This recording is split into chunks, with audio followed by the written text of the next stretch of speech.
Hey, Guitar Nerd is here with another video on Elden Ring. In this video, I will share my top recommended spells for you to get, with descriptions and demos of each spell included, as well as where they are located at and how to get each of them. So without further ado, let's get into it. So one of the main OP spells you can look forward to is Rennala's Full Moon. It does require a whopping 70 intelligence to use, but this thing will create a moon projectile that not only dishes out a lot of damage, but also dispels sorceries it hits and temporarily reduces enemies' magic damage negation by 10%. It can be obtained when unlocking the Remembrance of the Full Moon Queen's power by handing it over to any at the Round Table Hold after defeating Rennala. If you are not prepared for that main boss fight yet though, then be sure to check out the other spells in this guide to help you prepare yourself more ahead of time.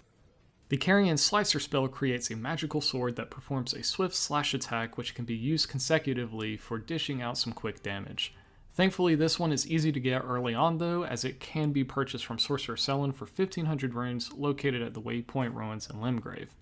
If you have completed Sellen's questline though, you can find her at the Academy of Rykard at the Grand Library Site of Grace instead. Either way, I highly recommend this spell for any Spellblade builds, given the high damage per FP it can do, especially with chaining attacks to rapidly kill enemies. The Carian Greatsword is another great spell for Spellblades, as it creates a giant magic sword that slices enemies from the side. This can also be obtained early on in the game, since it can be purchased from Mariel, the Turtle Pope at the Church of Owls, for 10,000 runes. Although this is a great spell to have on hand for a while, I would also recommend using the Adula's Moonblade spell as a replacement, and you'll see why later on in this video. Another great melee spell is the Carian Piercer, which casts a magic sword that thrusts forwards for a good chunk of damage. This one is actually dropped by a teardrop scarab in an area behind the gardens to the east in the Carian Manor. You can really begin to appreciate the spell a good bit though once you start using it on the NPC invaders and other tankier enemies you come across in Elden Ring. One last melee spell that I'd recommend for Spellblades is the Gavel of Haima, which creates a magical hammer that strikes enemies from above. This can be found in the chest at the top of the converted French tower in the Liurnia of the Lakes region. The top of the tower is sealed by a puzzle, but all you have to do is perform the erudition gesture while wearing any glintstone crown in front of the door. However, apparently the Azur, Lusat, Haima, and Hyriodas glintstone crowns do not work for this, just as an FYI. Either way, once you get the spell, you'll be able to smite your foes with the gavel just like Judge Judy. The Swift Glintstone Shard spell fires a very fast projectile towards enemies that is a bit harder to dodge compared to other Glintstone spells, and that's with using a very low amount of FP. In order to get this spell though, you will need to first obtain the Academy Scroll, which is found at a graveyard at the south of Liurnia of the Lakes. Once you have the scroll, just turn it in to Sellen or our Turtle Pope friend, where you can then buy it from them. Although this spell does not have as much damage or range compared to the Glintstone Pebble, you can cast it much faster at a lower FP cost, so this may actually be a good option for PvP too, since it can help conserve FP while quickly getting that last hit in to win the fight.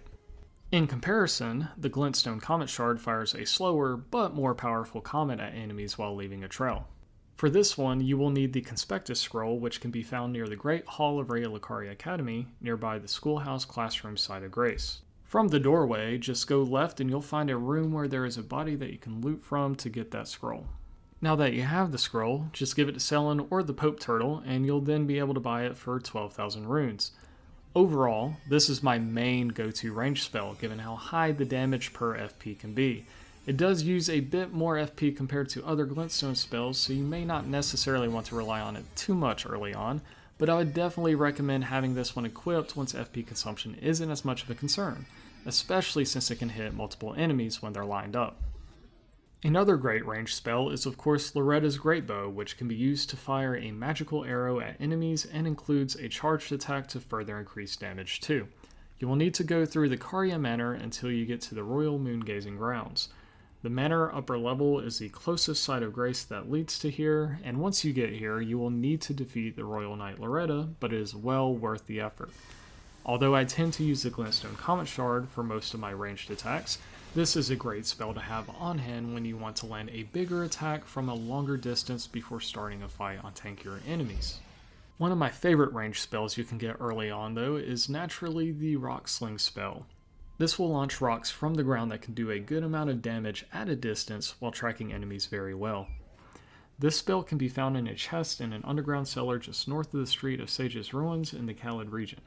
If you don't have access to this region yet though, then I'd recommend checking out this early game OP guide I did that covers how to get there by also snagging the S tier meteorite staff located nearby as well. Overall, this was my main go-to spell for many boss fights because of how much damage it could do from a safe distance. It tracks very well, and it can break poise with a few hits, which is great for critical attacks. The only reason why I don't use it as much anymore is mainly because I'm trying to avoid relying on it too much for my fights. Probably my number one favorite spell to use though is Adula's Moonblade.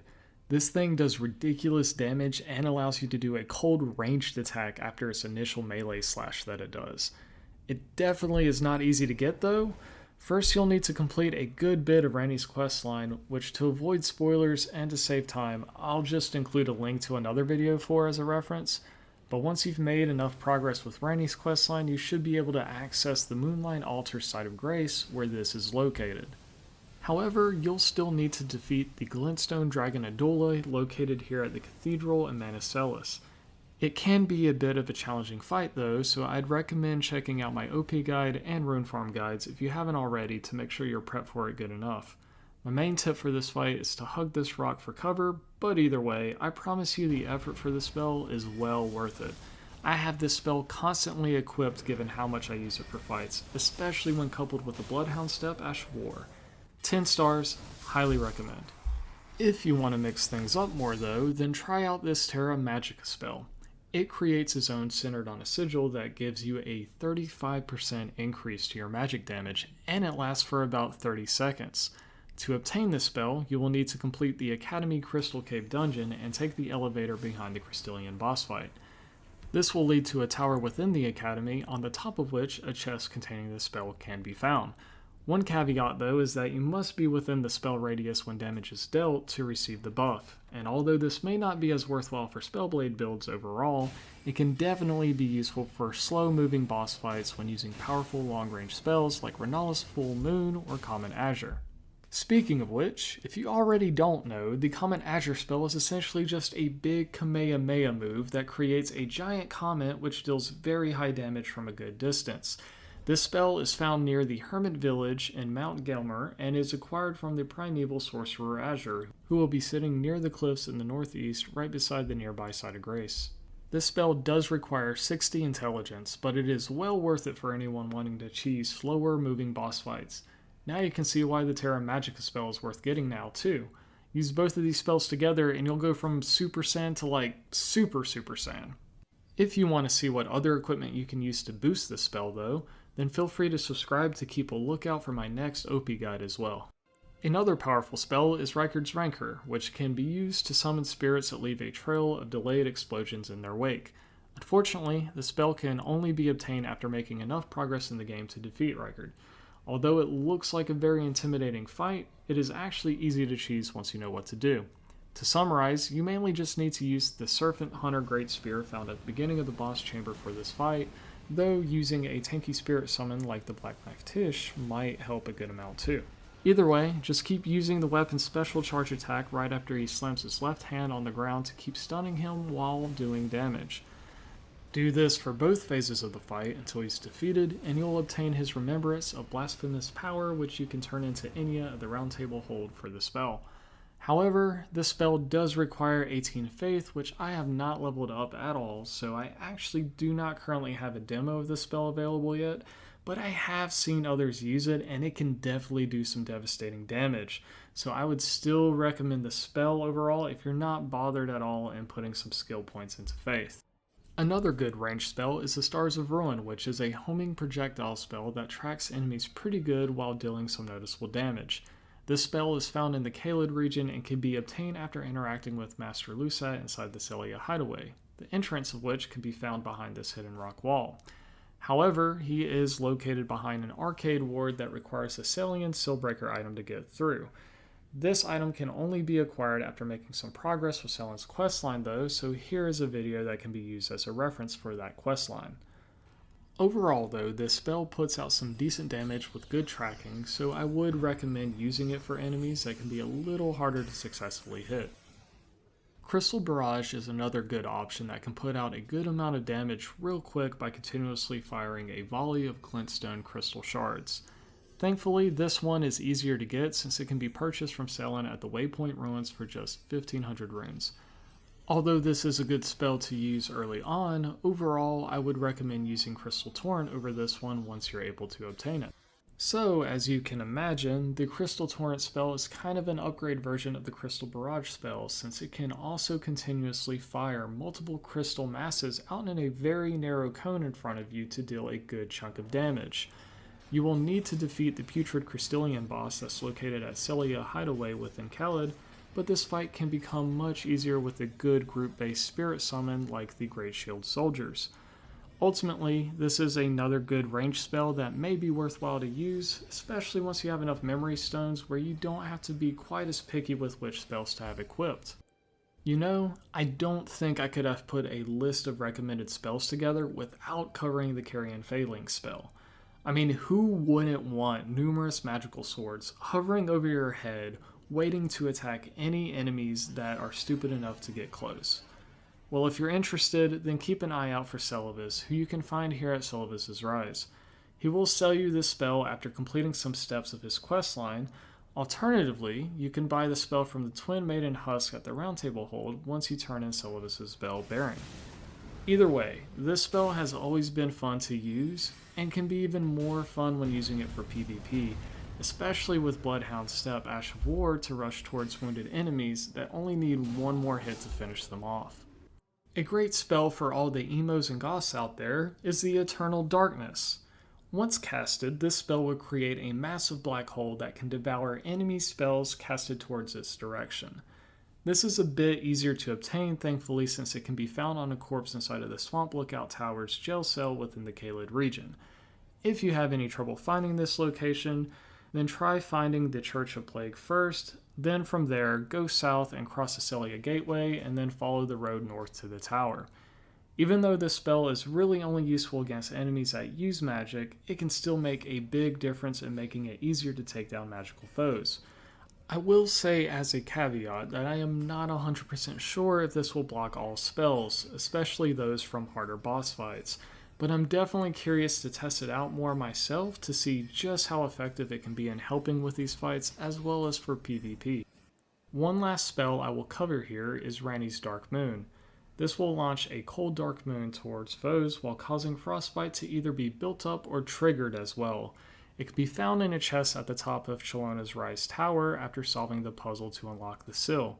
To get here though, you will first need to make enough progress in Ranni's questline to access the Moonlight Altar Plateau area after defeating Astel, so here is the link to a guide for that questline again if needed.